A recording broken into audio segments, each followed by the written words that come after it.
First-time home buyers are struggling the most, but people are still going to buy, regardless of interest rate, regardless of prices. People need homes, and that just Correct. general economics, supply and demand, right there. My name is Kevin McIntosh, and this is the Closing Table, where we talk to experts about their experience in real estate all across the country. Let's go.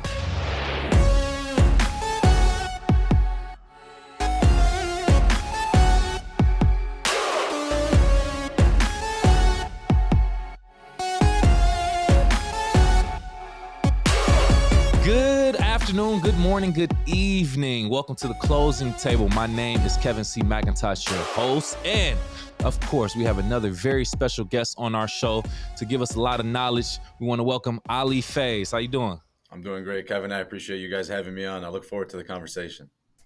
Absolutely, man. We're here to get down to business, but I like to start things off a little light. So let's have some fun, man. Got an icebreaker for you called This or That. It's exactly what it sounds like, right? I have some terms and or phrases related to real estate, and I just want you to choose one. And you can tell us why you chose it if you want to. It's Let's all do up it. to you. You ready?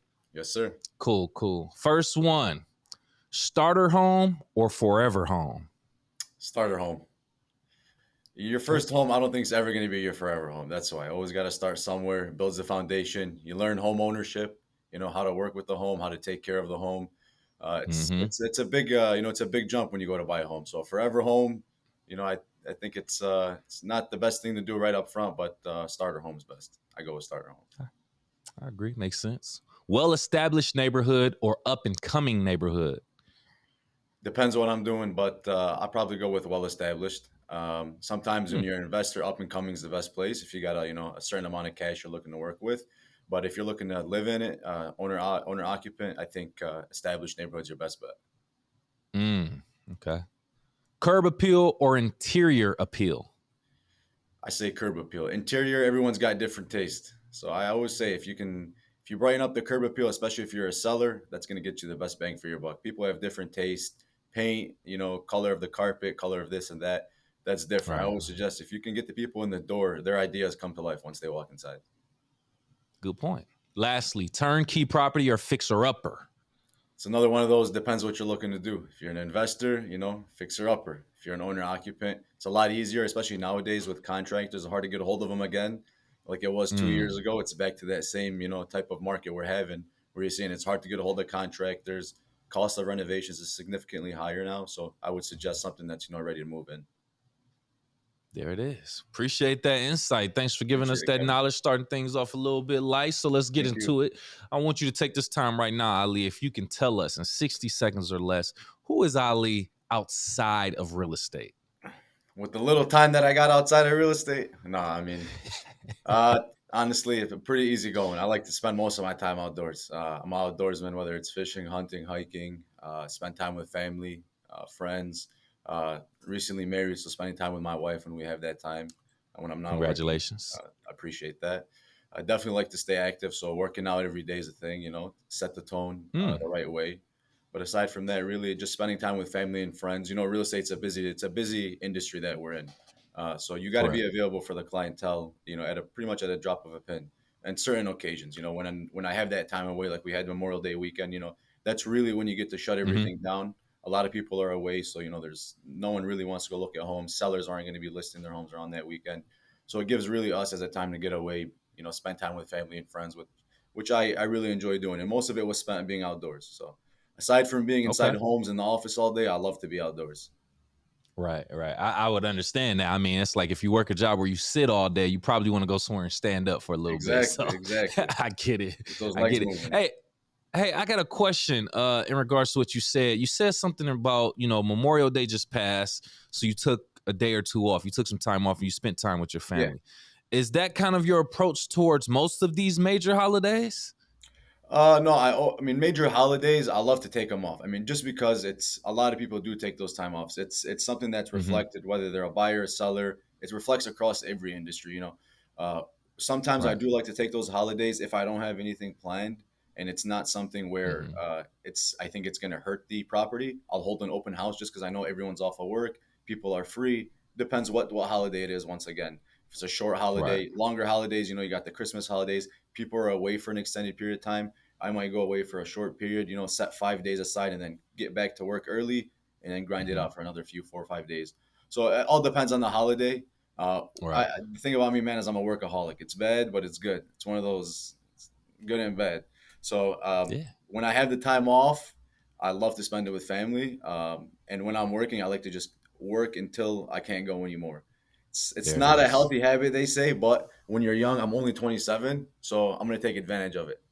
I want There to you set go. myself up so that way, when it comes down to a time where I set myself up and have a family, I'm able to spend more time with my family because I put those hours in between 24 and 30, whatever the Hmm. age could be. Um, but spending time with family is number one. I'm not gonna stop what I'm doing with my family or cancel an event just because I have a potential a deal or two or three deals or whatever the case may be. Family is always going to come first. Work's always going to be there. There you go. There you go. And like they say, if you love what you do, you'll never work a day in your life. Exactly. So I I don't look at mean, it as it's work in it's your reality. lifestyle. Exactly. Correct. Correct. Well said. Well said. Let's get into what you do and where you do it specifically. Can you take this time out to describe your current market geographically? Tell people where you're serving.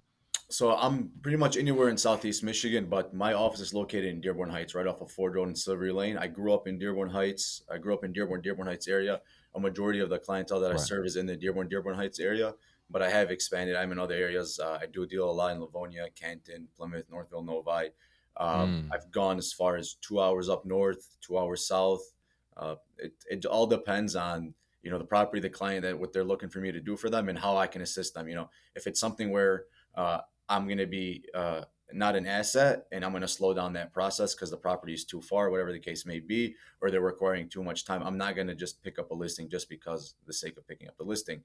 I want to right. Yeah. dedicate, the proper time and energy to that client. So as long as I can dedicate that time and energy, I'll go wherever it needs me to be. Got you.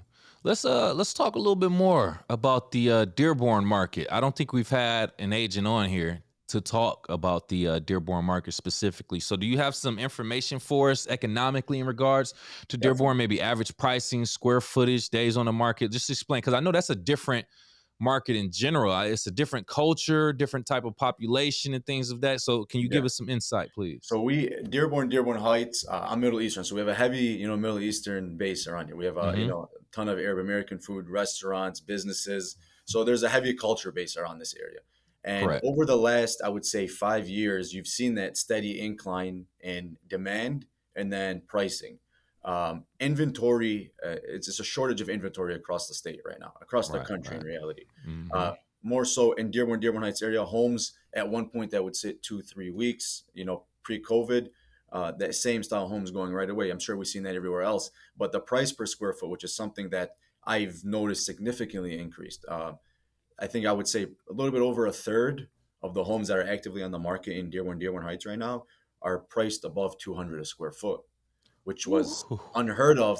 Yeah, which was man. unheard of 2 years ago. If I walked into a listing back in 2019 and someone said, "Hey, we're in West Dearborn, we want 210 a square foot," I'd be like, "Listen, it's a bit far fetched." Right. Nowadays, you can do that, and you're not going to have an issue. We've had homes Mm. sell higher than 300 a square foot. I was part of a transaction where it was essentially a tear down piece of land, and it just over 2 acres, just shy of 3 acres, and it went for just under $1 million. And this is a tear down. Oh, The house is just under 2,000 square feet.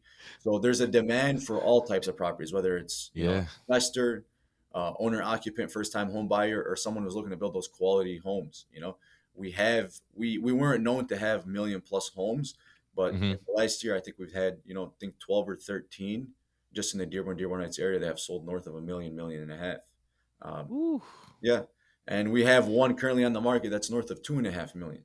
So, I mean, Oh we're man. starting to see those prices come up, which is good Right. if you're an owner, and you have a place, but it is making it a little bit hard for, the first time home buyers to get in. That's the biggest thing. Especially with investors, it's a high demand area. So investors Hmm. definitely want to Oh be in yeah. there. They see that appreciation. So right now we're seeing first time home buyers and investors competing against each other, which Right. hurts Right. first time home buyers. Correct. And as someone who grew up in Detroit, I have experience in the Dearborn area also. I want to go on record to say I don't think I've ever seen a bad neighborhood in Dearborn. Like everywhere I've gone, it looks like community.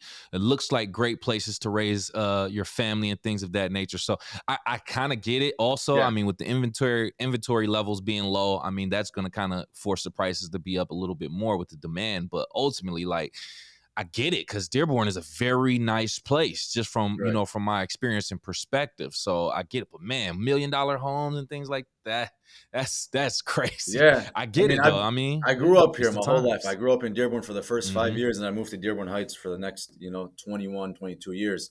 And Right. I mean, my father's been in the industry 32 years. My father himself sold over $1 billion in real estate. So I essentially grew up in real Nice. estate. I'd go to work with him when I was 8, 9 years old, just be around it. So I kind of grew up in the business. And even going back to 2014, 15, my early years in college, I was around the office. I'd overshadow him a bit, and you'd never see prices north of 150 a square foot or 140 a square foot.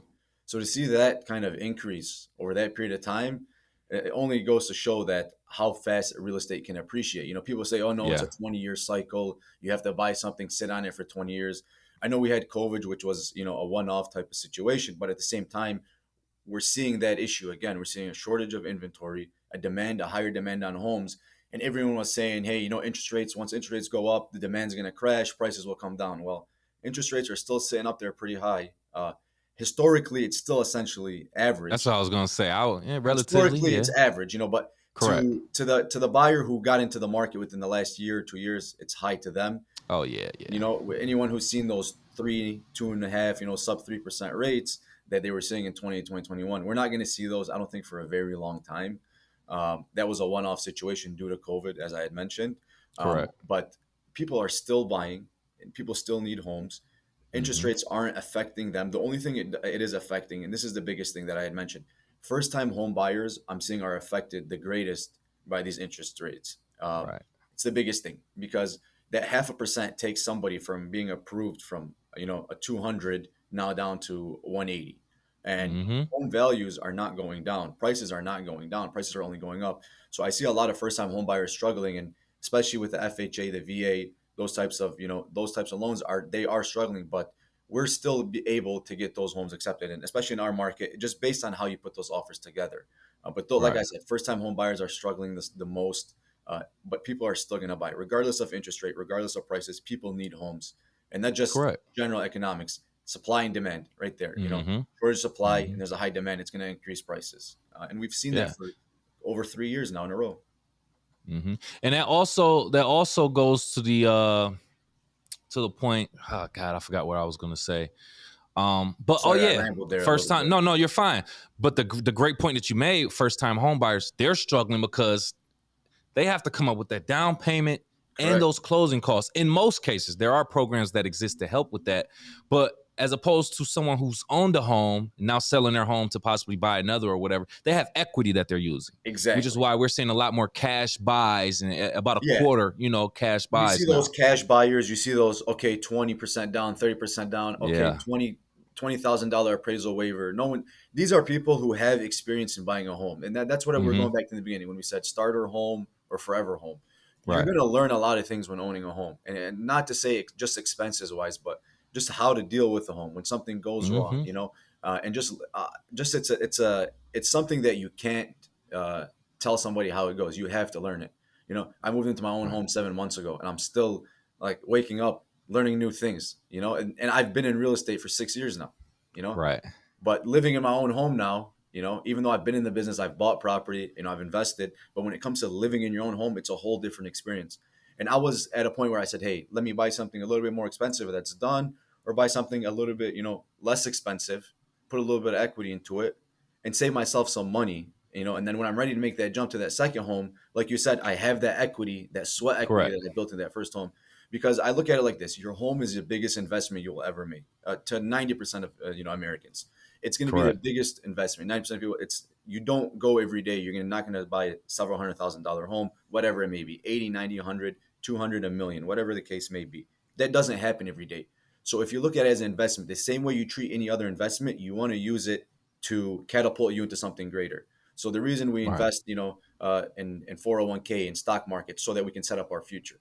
Why not Hmm. invest in your own home? Because a lot of people look at their own home as not as an asset. They look at it as I'm spending money on this monthly, right? But Right. A you can look liability. at it as Right. an asset if you plan on using it as an asset long term. So if you put that sweat equity and you do the right things, 10 years from now, when you're ready to buy your forever home, you have another 150,000 into that home that you never spent it on.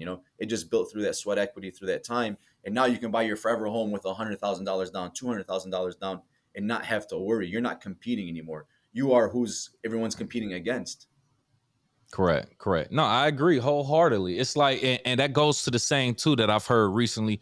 If you find a home that works for you, that's maybe in that neighborhood or something that you can even work with, do what you can to see if you qualify, if you can do it. Like, yeah, you may not have that 20% down, especially as a first time home buyer, but Yeah, see if it makes sense. Speak to a professional, check your finances and things like yeah, that, because putting 20% down, that type of stuff is it's pretty much long gone, especially like what you say, the prices and the appreciation is getting a little out of touch for a lot of first time home buyers when you got to exactly. consider a lot of different other costs. But I mean, a lot of people just can't put bags of money down I at the wish, I closing wish I had a table. bag of money like that.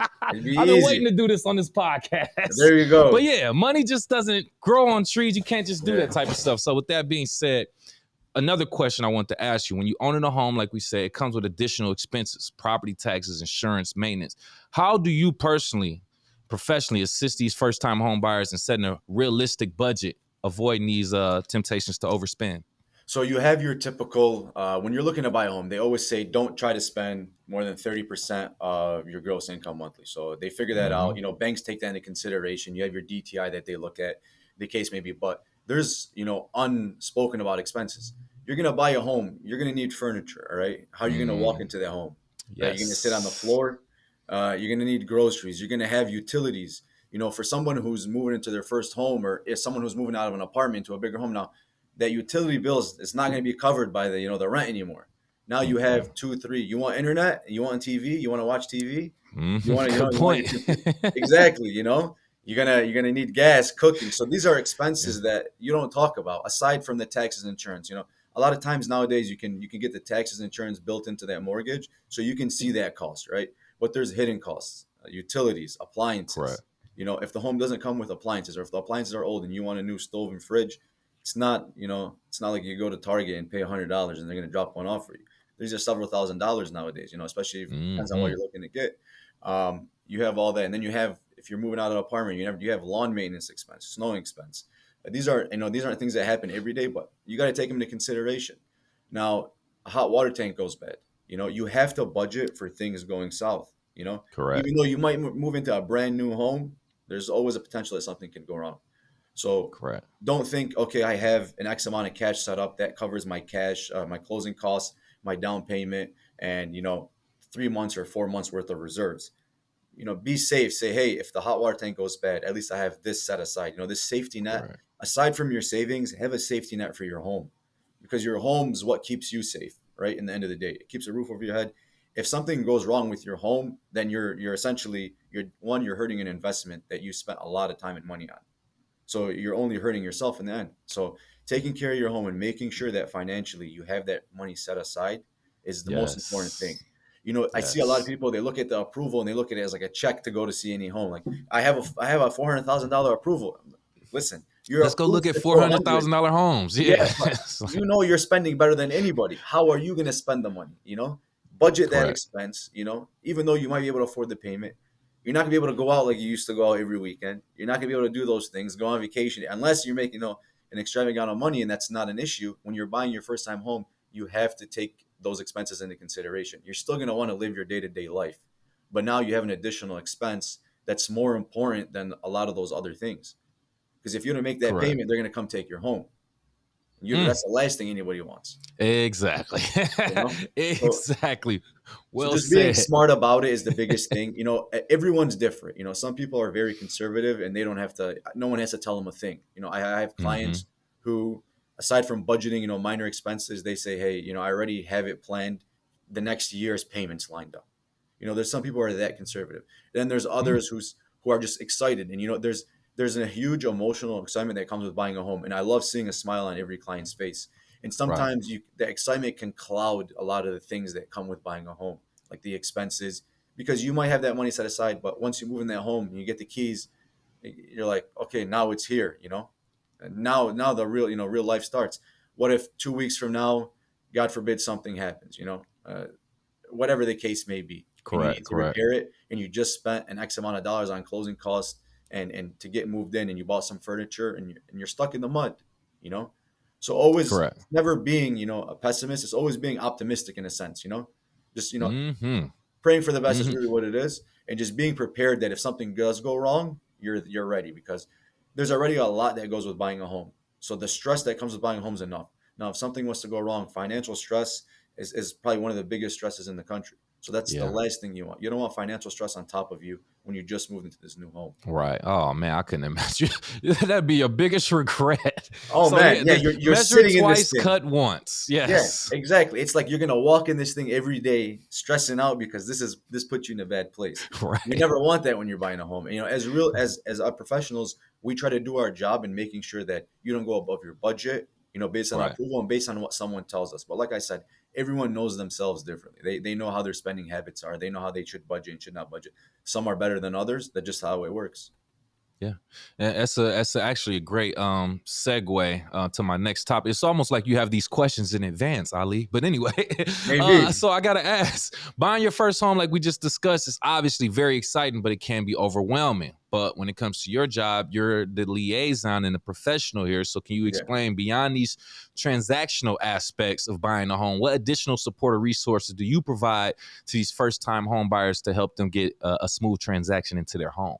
So one thing I like to do is before we start searching, I mean, I like to sit down with them and get an understanding of the person, who they are, Hmm. what are everyone has different strengths and weaknesses as a person. Someone might, convey one message better than another just based on the knowledge that they have prior. So I like to, learn what type of knowledge my client has about real estate, because I look at it as everyone is day one, me and you might be able to say things to each other and we understand it, but to a client, they're just there, eyes open, they're lost, right? Right. So, but there's some who are, educated, and they've already bought a home or two homes or three homes, who are like, hey, this is my criteria. Don't worry about anything, right? I've been through this. They don't want to be walked through it. They look at that as, as counteractive to what they want. So it all Gotcha. depends on the person. So I like to sit down with them, feel who I'm feeling with. But Hmm. services that I offer is one. I tell every client, when you walk into a home and you got that approval, like we said, there's a huge emotional excitement that comes with it. I tell them, don't look at the home, feel the home. When you walk into a home, you can say, hey, I can feel myself sitting here in this living room watching TV, cooking in this kitchen, whatever the case may be. A lot of people, they get over, like I said, they get clouded with the fact that they got this approval and they're excited, and now they're in the market and they just Hmm. want to buy. And you never want to have buyer's regret. And that's Oh the no, biggest thing. And I especially not always, with a home. exactly. And I always tell everybody, look at one, two, three homes, different styles of homes. The first home you see might be, totally updated, but it might be a bungalow and you're like, I love it. It's totally updated. This is exactly what I want. But you didn't take into consideration you got three kids, and the master bedroom's upstairs and you guys want the master, and now the kids are gonna be Mm, downstairs. So there's things that I yeah. take into consideration. So look at a few homes, look at different style of homes, look at ranches. If you're looking at, one area, and that area has, ranches, bungalows, and colonials, look at all three. If it's got Cape Cods and Gregorian, whatever the style may be, look at those different style of homes. Because every home's laid out differently. Some areas have general bungalows and they're all laid out the same way, but still, go look at those different homes. And then on the back end, I whatever a client needs, service wise, I mean, whether it's moving, painter, carpet, Hmm. I never say, oh, I don't know somebody. What I like to do is I like to familiarize myself with all these tradesmen, and these There you aren't go. guys that I just found on Google.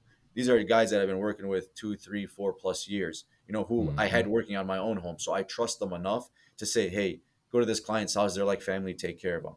I'm able to Right. do that. And then, as well as, I mean, if a client calls me at 10 o'clock at night and I'm awake and says, hey, I this house, I don't know if I'm making the best decision. We're gonna walk through it together. We're gonna look at the strength and we're gonna look at the weaknesses. In the end of the day, I don't. And it's cliche that people say this. Oh, it's not a sale. It's not a sale to me. If I know wholeheartedly that they're making the decision that they wanted and they're comfortable with that decision, and I didn't affect it negatively, and I only was an asset to them, then I know I'm doing my job. So a client might tell me, hey, I just don't feel this house. The inspection might come back clean. Everything might look good. We have a day left in that contingency, and I'm not feeling this house. Regardless, price is excellent, whatever the case may be.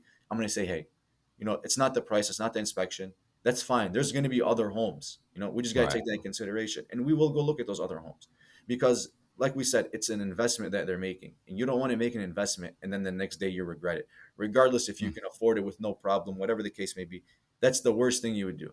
And then me Yeah. knowing that that person made a bad investment, it's gonna haunt me, you know. Of course. And there's Yeah. always gonna be clients who buy a house and 3 months later are like, hey, this is just wasn't for me. I want to move. That's fine. I mean, there's people who are like that, but that Really. just maybe they missed the area they were in. They were so used to the community that they Uh, were in. There's I there's see those what you times mean. like that. So you just got to make sure as a professional, we're offering any service that we can offer to our client, not just the sale part. Yeah. These are individuals and people in the day that we build a relationship with. Who can you sit down with, talk about your finances? You're not going to go to a stranger on the street, talk about your finances, your family. Growing up, you want your kids to go to. You don't talk to strangers about that. There's a relationship that's built, beyond friendship when you're dealing with an individual, with a client. And I don't look at them as everyone's a client. I look at them as friends and family. I mean, Yeah. 99% of them, I probably would say 100 if they hadn't moved out of state. But I have a couple clients that have moved out of state, but I visit them. I stop by, I see them. I check up. Hey, what's up? How you doing? How's the baby doing? Nice. These are things that, because as realtors and as professionals, we get this stigma that we're just in it for the business, right? But there's more to it than just that, and it's sad to say that there's a cloud over the business, and it's 99% of realtors are great people with any business. Forgot in the car sales, 99% of car salesmen are great, but there's always that one bad apple that overshadows the Yeah. rest. So Yeah. showing that we are more than just realtors and more than just salespersons is what I like to do, and just really be there for that client, because in the end, it is a business that we are the business. So as long as I'm doing good and I'm doing right and I'm doing my business wholeheartedly, this person is going to go tell 10 other people. Hmm. So as long as I know I'm doing everything right, I don't have to lie. I don't have to, influence them in a certain way. If they Right. say, "Hey, no, this guy just guided me down the right path, never pressured me, made sure any question I had was answered, made sure I made the right financial decisions," why would they say? Why would they talk bad? They would just say, "Hey, just deal with this guy," and all Yeah. I'm doing is being myself in the end. I don't have to try to do anything extra. And that's Correct. in the first 2 or 3 years in the business, it's all about marketing yourself. But after that third, fourth year, it's all about referral base, And reputation. it's Great point. reputation, Yeah. and Hmm. 90% of the clientele that we deal with now is referral based. I still cold call daily. I still meet new people, but Okay. 90% of the business that I deal with is referral based. But that just goes to show that doing those right things and following those principles is going to last a lot longer than just a quick sale, because there's young professionals who come into the business, excuse me, and they get caught up in the money, which is nice. You're young, you're hungry, you make great money, but building your reputation in the long term is more important, especially if you're trying to be in the business for a long term. And it depends what you're trying to do. 100%. I my Yeah. my goal, 5-10 years from now, is to still be within real estate, but on a much larger scale. That's realistically my goal. So it starts by building your reputation on a local level and expanding and expanding and expanding. Hmm. Eventually, when you're known as the guy who's always done everything right, people come to you. You don't have to go looking for individuals to work with, which is Correct. really what it's about. And just building those relationships. I can be a tool for somebody now, but a month, 2 months from now, 3 months from now, I might say, hey, I know you're in this business, and I was looking to do X, Y, and Z. Now I'm picking their brain. So it goes both ways. We don't look at them as a client. We don't look at them as numbers. We look at them as a person, because this person is there for me and I'm there for them. Maybe I need something out of them. They needed me right now, but maybe I need them for a question or something later on down the road. So it's always good, Hmm. to stay in contact and keep that good communication there. That's really what it's Yeah. about, honestly. Yeah, I love that you dived into the fact of the clients that you deal with can have different experiences. I mean, you could be dealing with a first time home buyer, or you could be dealing with someone who's this could be their third home that they've sold and bought or something like that. So Yeah, they probably don't need the same spill, the same information that you would do with a first time home buyer. You yeah, kind of read the room, read who they are, get a gauge of who they are, and you provide the information and professionalism that they need based on, Exactly, their exactly. wants and their It's needs and you're things of that tailoring it nature. to individual. I'm sorry to cut you off, but yeah, but you're tailoring Facts, it to each facts. individual. Like, I have investors, right? So investor who's bought and flipped 100 plus properties, he's going to ask me for just these three criteria Yep. X, Y, and Z. Yep. Opposed to somebody who's he's newer, he's a first time investor, he's going to have a ton of questions. And Mm-hmm. I Yep. seen that on your questions list. I might know the questions you're going to ask, but there's different criteria that we set with every client, and I'm sure you're going to touch base on Right. your client. So, like you said, some people they've been in the business, they've bought, one, two, three, four, five homes, Mm-hmm.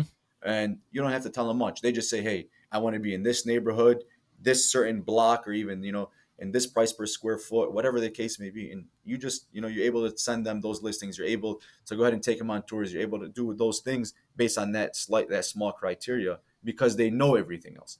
For somebody who's a first time Right. home buyer, they're going to have questions, and you have to be ready to answer those questions. And that's just the biggest thing. Exactly.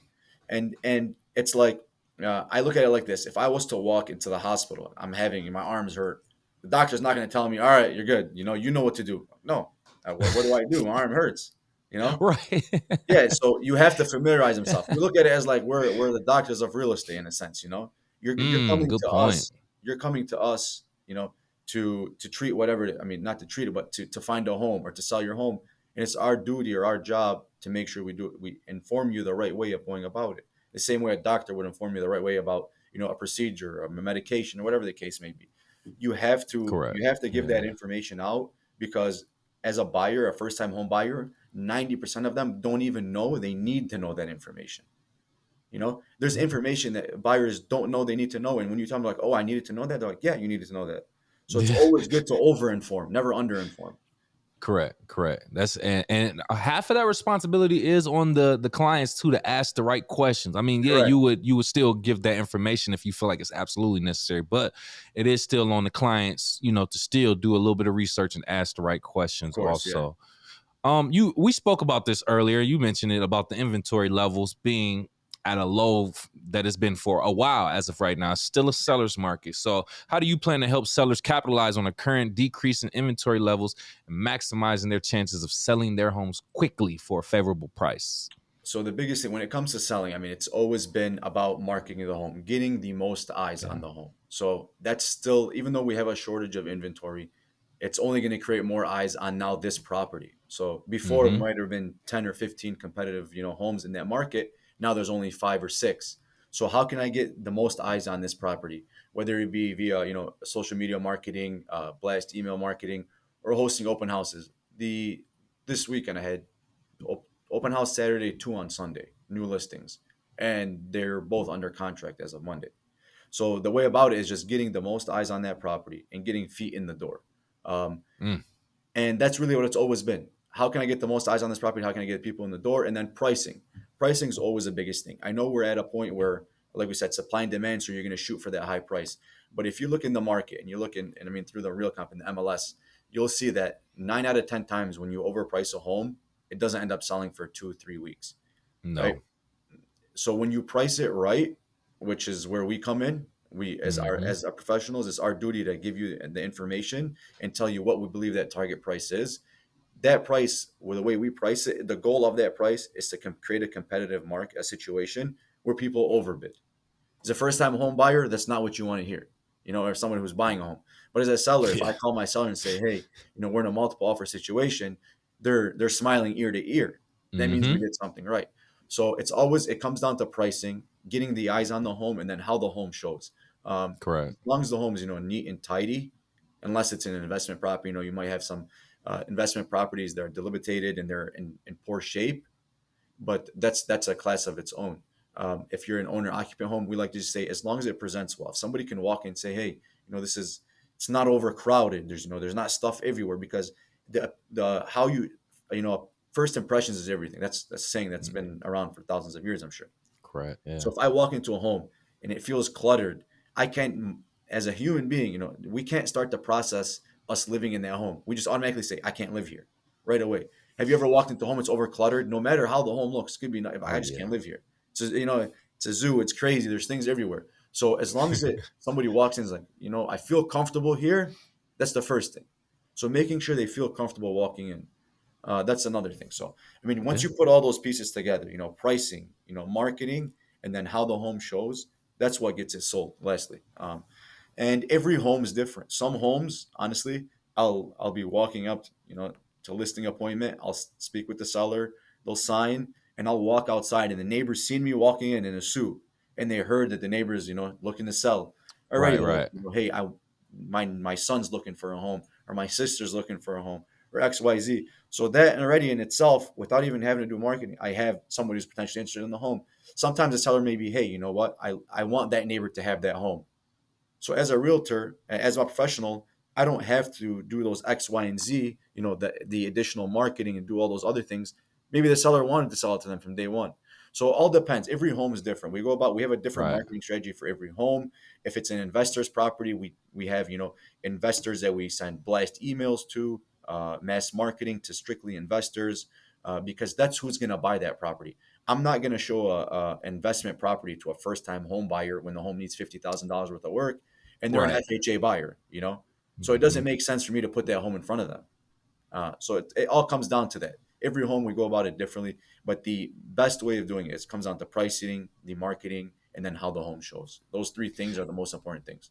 And even speaking on the pricing thing, once again, made a great point because I just recently learned this how much pricing makes a difference, even in a seller's market where you probably have the advantage as a seller.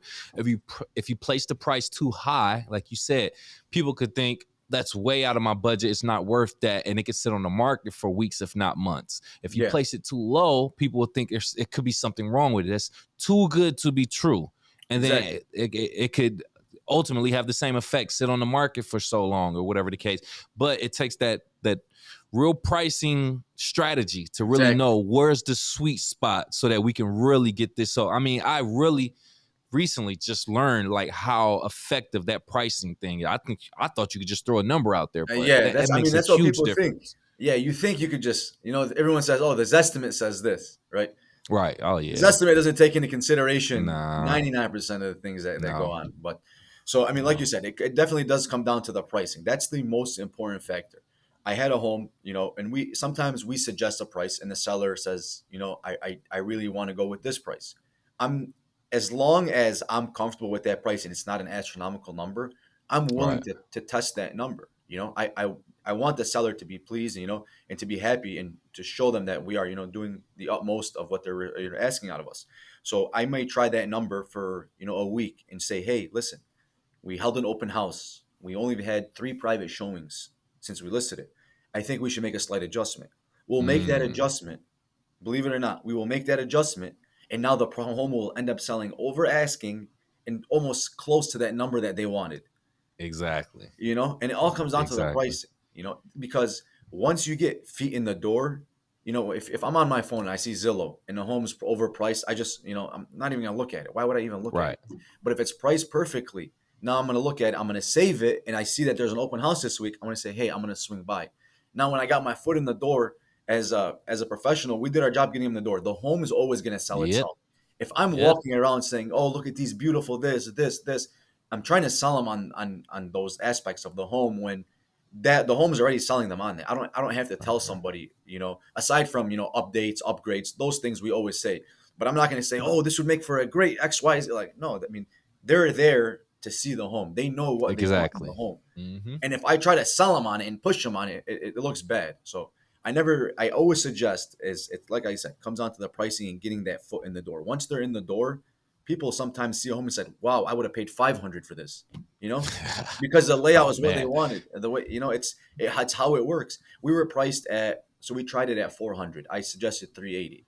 So we tried it at 400. We dropped it down to 385. We ended up selling it like 397.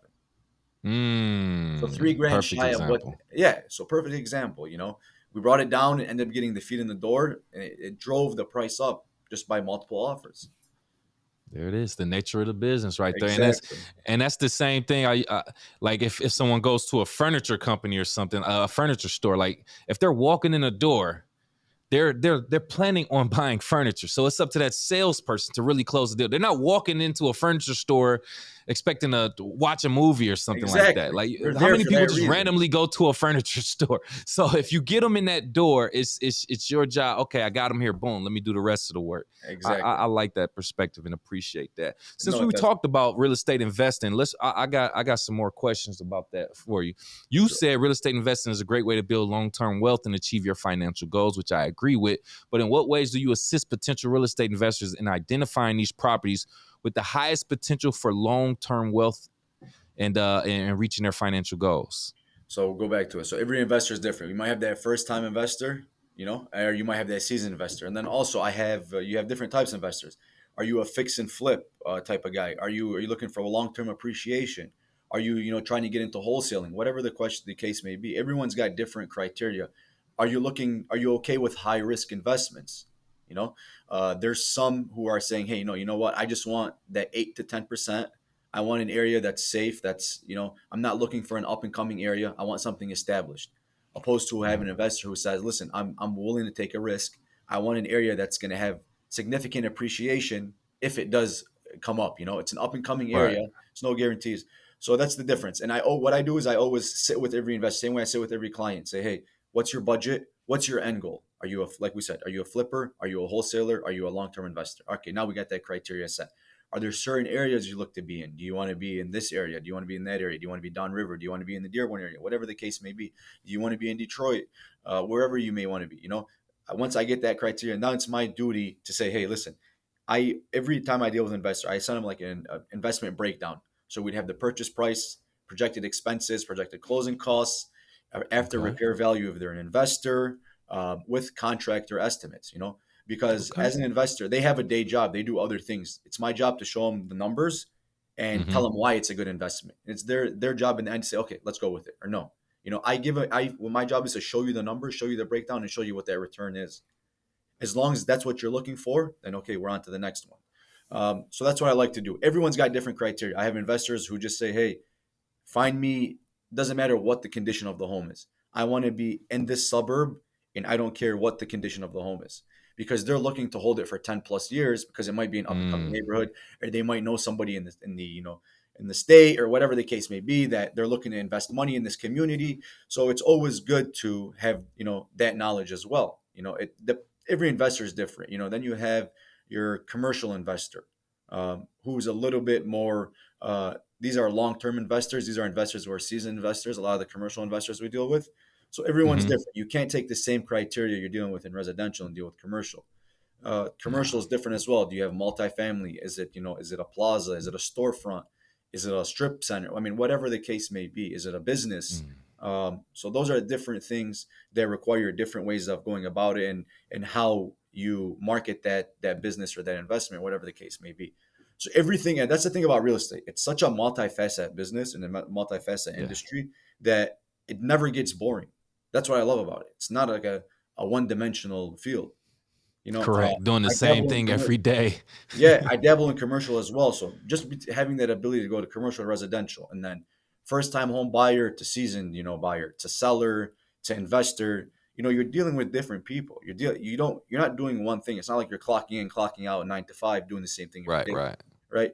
That's why I enjoy what, and essentially, I know it's off topic, but that's why I enjoy what I do. Come And on. the thing about real Yeah. estate, you can't put the blame on anybody else at the end of the day.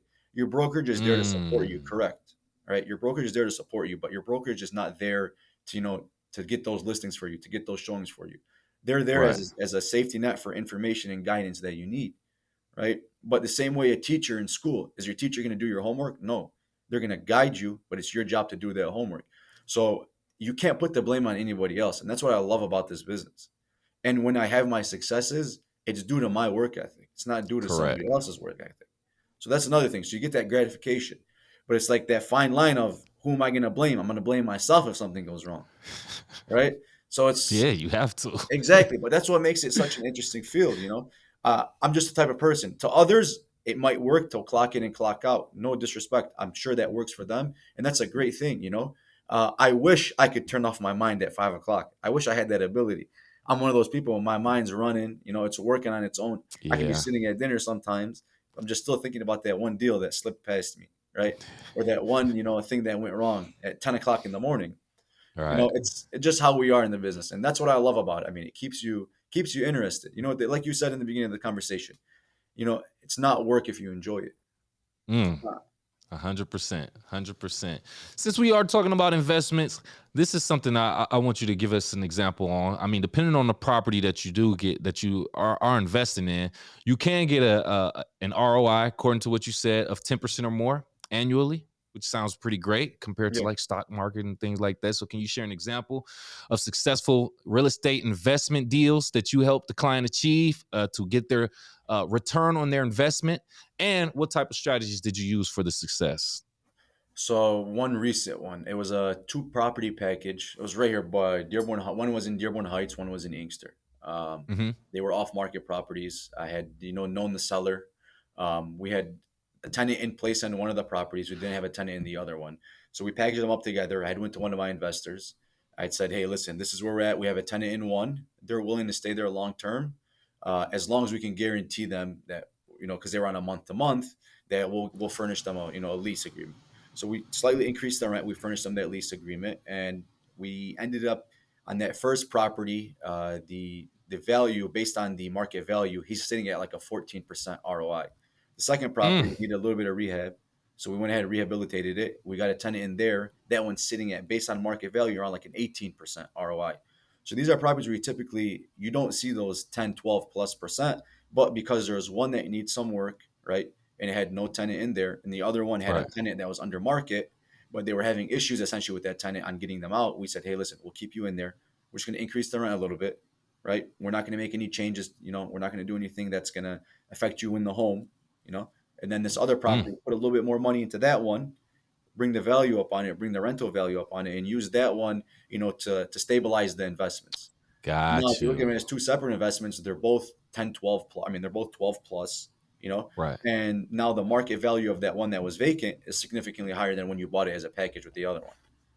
There you go. There you go. That's a beautiful example right there. I like that. Getting in Appreciate and getting in two different properties at once, and then using one to leverage it. the other one Exactly. too. I love that. I love that story. Exactly. So this is an interesting question I like to ask our guests. In this situation, if you were given unlimited resources and time, what kind of project would you want to work on and why? Uh, if I had unlimited resources and time, I'd probably honestly, my end goal is to get into real estate development. So that's where I see myself, Oh, five okay. plus years from now. Oh, I've already started, the steps to doing that, getting developer's license, builder's license, and whatnot. But my end goal is to get into commercial, but more so industrial commercial. So if I was to have unlimited resources right now, I would be in the industrial development market. There's the need for nice. industrial space right now is at an all-time high. Industrial market, just in the commercial side, has significantly increased because you see a lot of less office space use now and a lot more whole Yeah. Yep. warehouse use. Mm-hmm. You see Amazon building these million square foot facilities. You see these Correct. others following suit, doing the same thing, because having those offices and all that inventory in a separate location is no longer needed. Now we just need one warehouse in one location. So the way I plan to do that is eventually when I get to that point, get into the development field. But as of right now, if I was an everyday guy who's looking to get into that, you could still get into that via real estate syndications. There's syndications that will Hmm. take funds of yours and get into that. I'm looking into getting into some now just so I can familiarize myself with the processes that come with it. But the Right. industrial markets on such a skyrocket increase that it's never been seen before. Industrial rental space, you're looking at like in the Metro Detroit area was like 40 cents a square foot. Right now we're looking at close to $1 a square foot. So Woo. you're talking about, more than double More than increase. double. Yeah. Yeah, in the market value, you know. So that's where the market's headed in Mm. commercial. I mean, I love residential more than anything, but even to catapult off of that, I would do multifamily apartments, Right. Right. condos, Right. townhomes. I plan on being within the real estate industry for a very long time. As you will be, sir, and very I appreciate successful it. at that. I Thank you so appreciate it, much for Kevin. taking time to be here on the closing table, Ali. At this point, if you have any last words and or want to tell people how to reach out to you, please do so now. I appreciate it, Kevin. You guys can find me on social media: Facebook, Instagram, LinkedIn, Ali Fayz Realty. On all those, we do drop some funny skits on Instagram here and there, so keep Oh, an eye out for nice. those. You got you got to have fun with it. That's the nice part about it. Yeah, I love And then that. also, feel free to give me a call, 313-460-1981. Very simple number. No questions for Beautiful, you, Kevin. beautiful. I appreciate your time. I appreciate you having me on the podcast, having me on the Mm. closing table. And it was a great conversation. We look forward to touching base again. Absolutely, man. Thank you so much. And for our audience watching right now on YouTube, if you got into this point in the video, I need you to do us both a favor. Hit the like button. Thank you. Thank you. And also make sure you subscribe to our channel and tell a friend to tell a friend. Oh, share. Hit the share button. And if you are listening on Apple, Spotify, or any other podcast platforms, please do the same. Give us a like, 5-star rating, and subscribe for our latest content. Ali, I always like to leave our audience with a question to get them to think. Hey, audience, how do you assess the value and potential income of an investment property? Do you have some different strategies? Let us know in the comments below. But besides that, we will talk to you next time.